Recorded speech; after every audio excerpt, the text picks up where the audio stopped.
21번 보겠습니다. 용접 작업의 경비. 자, 용접에 소요되는 비용이죠. 이것을 절감시키기 위한 유의사항으로 틀린 것은에서 나와 있습니다. 용접봉의 적절한 선정, 그리고 용접사의 작업 능률의 향상. 맞는 얘기고, 3번, 4번 보시면, 자, 3번은 용접 지그를 사용해서 위보기 자세에 시공되어 있죠. 위보기 자세, 어려운 자세입니다. 어렵죠. 어렵기 때문에 어떻게 됩니까? 분량이 많아서요. 작업 능률도 떨어지고요. 분량 많아지고 작업 능률이 떨어집니다. 그러면 어떻게 돼요? 돈이 많이 들어요. 그죠? 돈이 많이 들게 됩니다. 그래서 정답은 3번이 되겠고 4번 마저 보면 고정구를 사용해서 능률이 향상되어 있죠. 자, 3번 같은 경우에는 용접직을 사용해서 아래 보기로 가야 된다. 아래 보기. 정답은 3번이 되겠고요. 아래에 22번 보겠습니다. 22번 보시면 다음 중에서 표준 홈 용접에 있어서 한쪽에서 용접으로 완전 용입을 얻고자 할 때 V형 홈이음의 판두께로 가장 적합한 것은, 자, V형 홈이음의 판두께 이거 몇 mm입니까? V형은 6에서 20mm입니다. 그죠? 그래서 본 문제에서 가장 가까운 거 2번, 이게 정답이 되겠습니다. 그리고 23번 보겠습니다. 프로판. 프로판이면 뭐예요? 집에서 쓰는 LPG 있죠. LPG 가스통. 여러분들 또는 집에 요즘은 가스통이 아니라 하더라도 단독주택에도 도시가스 들어옵니다. 그죠? 도시가스. 이거 LNG입니다. 그죠? LNG. 자, LPG 같은 프로판입니다. 이 성질을 설명한 것으로 틀린 것은 해서 쭉 나와 있습니다. 여러분들 가스통 기억나시죠? 이거 왜 가스통으로 배달하겠습니까? 액화가 쉽고 용기에 넣어서 수송이 편리하기 때문에. 맞습니다. 틀린 거 찾는데 1번 보시면 상온에서 기체 상태다. 잘 기하하죠. 그죠? 액체가 잘 기하해서 폭발성을 가집니다. 폭발성. 쉽게 기하해서 발열량이 높다. 이것도 맞아요. 온도 변화에 따른 팽창률이 큽니다. 크다. 왜? 기하하기 때문에. 그래서 정답은 4번이 되겠습니다. 24번 보겠습니다. 다음 중에서 용접기의 특성에 있어서 수화 특성의 역할로 가장 적합한 것은 뭐냐? 자, 수화 특성 뭡니까? 수화 특성이란 전류가 증가하면 단자전압이라면 용접기에 있어서 용접봉으로 가는 전압이에요. 단자전압이 저하는 특성입니다. 그래서 전압과 전류가 반비례해요. 반비례하기 때문에 아크가 안정됩니다. 아크 안정. 따라서 아크가 안정되니까 용접 품질이 우수해지죠. 그죠? 품질 우수. 따라서 중요한 것은 용접 품질이 우수해지기 때문에 수화 특성을 사용을 한다. 자, 문제 보시면 열량 증가. 이거 해당이 안 됩니다. 왜? 아크가 안정되기 때문에. 아크 안정. 맞죠? 그리고 아크 전압의 상승. 자, 전류가 상승하고 전압이 떨어져요. 안 맞죠? 계로 전압의 증가.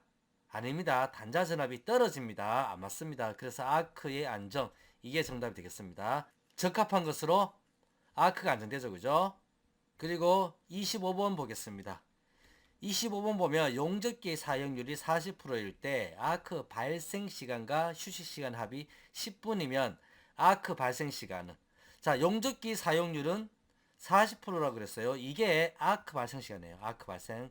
아크 발생하는 시간을 율로 나타낸 거, 퍼센트로 나타낸 거죠. 그래서 총 용접 시간인 거죠. 총 용접 시간이 10분이에요.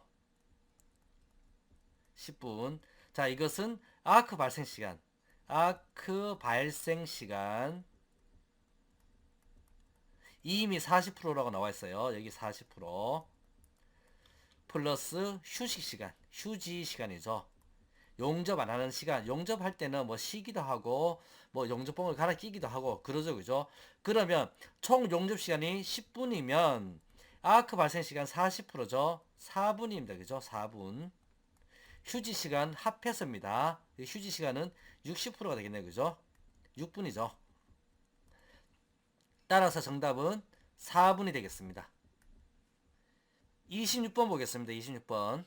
다음 중에서 가스 용접에서 용제를 사용하는 주된 이유로 적합하지 않은 것. 용접을 할 때는 용가제가 있어요. 용가제. 용가제는 용접봉입니다. 용접에 사용이 되는 재료예요. 재료. 용접봉이고 용제라고 있어요. 용제는 그 사용 목적이 여기 아래에 있는데 재료 표면의 산화물 제거 맞고요. 그리고 용접금속의 산화 질화를 감소하게 합니다. 맞아요. 그리고 청정작용으로 용접을 돕고요. 용접봉 심선의 유해 성분을 제거하는 역할은 하지 않습니다. 자, 정답은 4번이 되겠습니다. 자, 용제에는 탄산소다, 붕산, 자, 요런 것들 많이 사용하죠. 그리고 27번 보겠습니다. 27번 교류 아크 용접기의 종류 중에서 코일의 감긴수에 따라서 전류를 조정하는 것은 자, 코일의 감긴수죠. 이것은 자, 요렇게 생겨 먹었어요. 자, 여기에 탭이 요렇게 생겨 먹었고 여기에 코일이 요렇게 감겨 있어요. 요렇게. 자, 코일이 요렇게 있어요. 요렇게 있고 탭이 요렇게 생겼습니다. 그래서 요걸 선택하든지 또는 회전하면서 요걸 선택하든지 요걸 선택하든지 요게 탭이에요. 탭. 그래서 정답은 탭 전환형이 되겠습니다. 아래의 교류 용접기 종류에서 탭 전환형 코일의 감긴수에 따라서 전류를 조정한다. 암기를 해주시기 바라고요. 28번 피복 아크 용접에서 아크 쏠림 방지 대책이 아닌 것은 돼 있죠. 아크 쏠림이란 용접을 할 때 용접봉에서 자, 용접봉이 이렇게 있어요. 아크가 예쁘게 이렇게 나가야 돼요. 나가야 되는데 어디선가 자기장이 불균형을 합니다. 그래서 아크가 뭐 이렇게 잘못 나가는 경우가 있어요. 한쪽으로 쏠리는 경우. 이것을 아크 쏠림이라 그러고 이런 경우는 직류인 경우에 용접기가 직류인 경우 그리고 용접봉 피복이 없는 나봉의 경우에 많이 발생을 합니다. 자, 아크 쏠림 방지 대책이 아닌 것은 접지점을 대수는 대로 용접부에서 멀리할 것 맞아요. 용접봉 끝을 아크 쏠림 방향으로 기울일 것 아닙니다. 반대 방향이에요. 반대 방향으로 기울이는 것. 정답 나왔죠? 2번이 정답이고 접지점 두 개를 연결해서 자기장의 균형을 맞춰야 되고요. 직류 용접을 하지 말고 자, 직류에서 많이 발생한다 그랬죠? 교류 용접으로 해라. 가능하면. 29번 보겠습니다. 29번 다음 중 피복제의 역할이 아닌 것은 용접봉이 이렇게 있죠. 그러면 바깥쪽에 피복제가 이렇게 씌워져 있어요. 그죠? 자, 피복제가 씌워져 있습니다. 그래서 용접을 할 때 가스 발생하고 그죠? 발생. 그리고 슬래그 발생합니다. 슬래그 발생하고 그리고 용접 금속의 합금 성분을 넣어주죠. 그래서 기계적 강도가 우수해집니다. 기계적 성질이 우수해져요. 스패터의 발생을 많게 한다. 아닙니다. 바로 나왔어요. 아닌 것은 스패터의 발생을 적게 합니다. 이 피복제는 스패터의 발생을 적게 합니다. 그리고 중성 또는 하연성 분위기를 만들어서 질화, 산화 등의 해를 방지한다. 용접을 할 때 가스를 발생을 해요. 그래서 대기로부터 들어오는 질소, 산소, 수소 등을 방지합니다. 용착 금속의 탈산 정련 작용을 합니다. 맞고요. 아크를 안전되게 한다. 맞는 말입니다. 용접봉을 여러 가지 방법으로 움직여서 비드를 형성하는 것을 운봉법이라 해요. 자, 운봉을 용접할 때 요렇게 왔다 갔다 하는 겁니다. 자기한테 가장 적합한 운봉법을 사용을 해야 되고요. 자, 요렇게 하는 것은 용접 금속과 모재가 녹은 것을 잘 섞어주고 기계적 강도를 우수하게 하고 조직을 치밀하게 해서 강도를 높여주는 거예요. 그리고 이럴 때 위빙 비드 운봉법은 심선 지름의 몇 배가 적당하느냐. 자, 요거 암기를 좀 해주셔야 돼요. 암기. 너무 작아도 안 되고 너무 커도 안 됩니다. 보통 2배에서 3배로 이 폭을 왔다 갔다 움직입니다. 31번 보겠습니다. 수중 절단 작업 시에 절단 산소의 압력은 공기 중에서의 몇 배로 합니까? 라는 문제인데요. 이거는 뭐 큰 값을 찾을 필요는 없어요. 1.5에서 2배가 정답이 되겠습니다. 32번 보겠습니다. 산소병에 내 용적이 40.7리터입니다. 자, 산소통이 이렇게 있어요. 산소. 이 안에 용적이 40.7이에요. 40.7리터. 이럴 때 압력이 제곱센치당 100kg가 충전이 됩니다. 100kg. 100kg 중 제곱센티미터죠. 그죠? 자, 이렇게 될 때 충전이 되면 프랑스식 팁을 100번을 사용했을 때 충전 불꽃으로 약 몇 시간까지 용접이 가능하느냐. 산소 용기의 용적은 정해져 있어요. 그래서 계속 여기에 산소를 충전할 때 계속 충전하게 되면 이 압력이 올라가겠죠. 그죠? 그래서 압력이 높을수록 사용할 수 있는 산소의 양은 많아집니다. 프랑스식 팁이 100번이다 그럴 때는 요것은 시간당 가스 소모량이에요.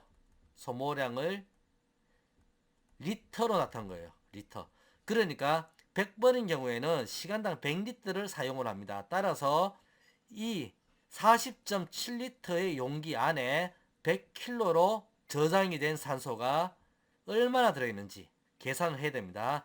계산 공식은 밑에 아세틸렌 양이라 되어 있죠. 요 산소량하고 공식이 똑같아요. 자, 산소량으로 계산하게 되면 40.7리터와 100kg를 곱해줍니다. 그러면 4070리터가 나와요. 시간당 100리터를 소모하는 것이 100번이죠. 그죠? 이것을 100리터로 나누어 주게 되면 40.7시간이라는 값이 나옵니다. 따라서 정답은 41시간이 정답이 되겠습니다. 가스 용접 토치의 취급상 주의사항이 아닌 것은 아닌 것입니다. 자세히 보겠습니다. 토치를 망치나 갈고리 대용으로 사용해서는 안 되죠. 그리고 점화되어 있는 토치를 아무 곳에나 함부로 방치하지 않습니다. 잘 보관해야 돼요. 잘. 팁 및 토치를 작업장 바닥이나 흙 속에 함부로 방치하지 않습니다. 잘 보관해야 되죠. 작업 중 역류나 역화 발생 시에 산소의 압력을 높여서 예방 못합니다. 먼저 역류나 역화가 발생하면 산소부터 잠깁니다. 다음에 연료가스 있죠. 연료가스. 아세틸렌이죠. 그 다음에 아세틸렌이나 이런 가스를 잠궈줘요. 압력을 높여서 예방한다. 안 맞는 말입니다. 그죠? 그래서 정답은 4번이 되겠습니다. 34번 용접기의 특성 중에서 부하 전류가 증가하면 단자 전압이 저하되는 특성은 이거는 24번 문제하고 같은 문제입니다. 24번 문제에 이미 수화 특성 나왔죠? 수화 특성. 자, 요거 부하 전류가 증가하면 전압이 떨어져서 아크를 안정되게 만드는 것. 바로 수화 특성의 특성입니다. 35번 다음 중에서 가스 절단 시에 예열 불꽃이 강할 때 발생하는 현상이 아닌 것은 이렇게 판재가 있어요. 판재가 있고 불꽃이 강해요. 이렇게 강하면 이렇게 강하게 하고 진행할 때 여기에 이렇게 생기는 거 요걸 드래그라 그래요. 절단 여기는 이미 절단되어 있어요. 자, 요걸 드래그라 하는데 불꽃이 약하면 드래그가 이렇게 길어져요. 불꽃이 강하면 드래그가 짧아집니다. 자, 아닌 것이죠. 아닌 것을 하겠습니다. 드래그가 감소하죠. 방금 말씀드렸어요. 감소. 1번이 바로 정답이 나와요. 절단면 거칠어집니다. 불꽃이 새기 때문에. 불꽃이 새기 때문에 이 부분, 자른 면 이 부분 있죠. 이 부분의 모서리가 잘 용융돼서 둥글게 되고 슬래그 중에 철 성분의 방리가 어려워집니다. 맞아요. 그래서 정답은 1번이 되겠습니다. 아닌 것이죠. 36번 보겠습니다. 36번은 보기와 같이 연강용 피부아크 용접봉을 표시했는데 설명으로 틀린 것은 자, 이 4316이죠. 2는 전기용접봉 맞습니다. 전기용접봉 일렉트로닉의 약자입니다. 43은요. 용착되는 금속의 최저 인장 강도 43kg per 제곱밀입니다. 최저 인장 강도고요. 그리고 16은 뭡니까? 용접봉의 종류죠. 종류인데 이거 뭐예요? 저수소계예요. 16 피복지의 개통표시 맞습니다. 이 4316에서 이거는 일미나이트계 되어 있는데 일미나이트계는 24301입니다. 자, 01 요거 1이죠. 그래서 일미나이트계. 정답은 4번이 되겠습니다. 37번 가스 절단에서 고속 분출을 넣는데 가장 적합한 다이버전트 노즐. 자, 이거 어떻게 생겼을까요? 다이버전트 요렇게 돼서 노즐 모양이 요렇게 갑자기 좁아져요. 좁아지고 이렇게 생겨서 자, 가스가 여기에서 들어옵니다. 그러면 불꽃이 이렇게 나갈 수가 있어요. 좁아지니까 굉장히 빨리 지나갑니다. 이렇게 해서 이 부분의 속도가 음속 이상, 음속 이상으로 나가면서 효율을 올립니다. 효율 증가가 되죠.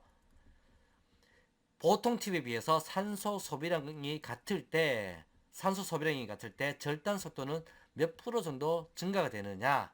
자, 절단 속도 보시면 5에서 10%, 10에서 15%, 20에서 25, 30에서 35 있는데, 자, 이러한 다이버전트 노즐은 20에서 25% 정도 절단 속도를 증가시킬 수가 있어요. 그만큼 효율이 올라갑니다. 38번 직류 아크 용접에서, 자, 직류 아크 용접은 DCSP죠. DCRP는 직류,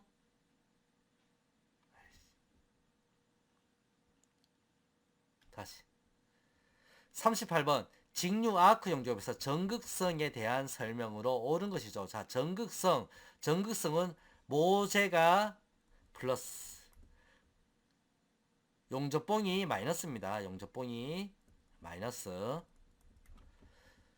자, 이럴 때 용접봉이 이렇게 있고요. 그리고 모재가 있어요. 이게 플러스고 용접봉이 마이너스입니다. 그러면 마이너스 전자가 용접을 할 때 모재를 갖다가 막 때립니다. 그러면 모재가 빨갛게 달아올라서 열을 많이 받아요. 모재가 온도가 많이 올라가요. 용접봉보다는. 보시면 용접봉의 녹음이 늦다. 요거 맞아요. 용입이 낮다. 자, 용입 깊어요. 모재가 열을 많이 받기 때문에.